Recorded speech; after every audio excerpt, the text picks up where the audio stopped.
মুহররম মাসে রোজা ব্যতীত আর কি আমল আমরা গুরুত্ব আরোপ করতে পারি, সেগুলো করতে পারি? একটা বড় আমল হচ্ছে মহরম মাসটা কি, কেন মহরম মাসের এটা লক্ষ্য উদ্দেশ্য কি, এটা একটা জানা একটা বড় আমল। মনে রাখবেন নিঃসন্দেহে। যে মহরম মাসটা কেন আমাদেরকে যুদ্ধ বিগ্রহ নিষিদ্ধ ঘোষণা করা হলো, কেন মহরম মাসটা, মহরম মাসের যে সমস্ত কুসংস্কার রয়েছে সেইগুলি মানুষকে নিষিদ্ধ করা, মানুষকে নিরুৎসাহিত করা একটা বড় আমল। জি।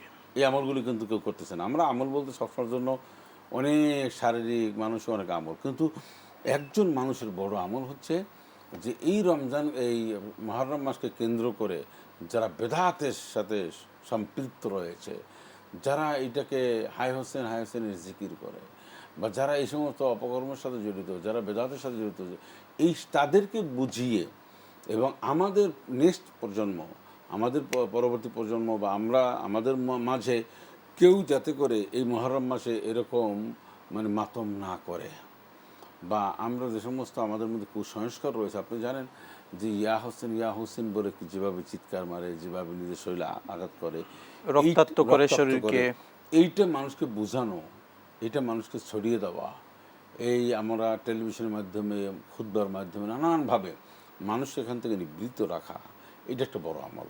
এর চেয়ে বড় আমল নাই। আপনি পার্সোনালি একটা রোজা রাখলেন, পার্সোনালি আপনি কোরআন তেলাওয়াত করলেন, বা কেউ দান সাদকা করলেন, এটা আপনার ব্যক্তিগতভাবে আপনি উপকৃত হলেন, লাভবান হলেন। কিন্তু আপনি যদি একজন মানুষকে, এই যারা বলে ইয়া হোসান এই যে জিকির করে, মনে রাখবেন আল্লাহর নাম ছাড়া আর কোনো জিকির করা যায় না। রসুল আকরাম সাল্লাল্লাহু আলাইহি ওয়াসাল্লামের শানে দরুদ আর আল্লাহর নাম নিয়ে জিকির, এছাড়া এবাদত নাই। এখন যারা ইয়া আলী বলে, ইয়া হোসেন বলে, আরে মায়ের চেয়ে মাসি পিসির দাম কখনো বেশি হতে পারে না। এটা একটা দোষণীয় অপরাধ। তা নবীজি সাল্লাল্লাহু আলাইহি সাল্লাম তিনি যুদ্ধে অনেক কষ্ট করেছেন, দাদার মাবারা শহীদ করেছেন, সেগুলি আমরা আমাদের কোনো সিম্পাতি নেই। এবং অসংখ্য সাহাবীরা বদর যুদ্ধের ৭০ জন সাহাবী জি। শাহাদাত বরণ করেছেন।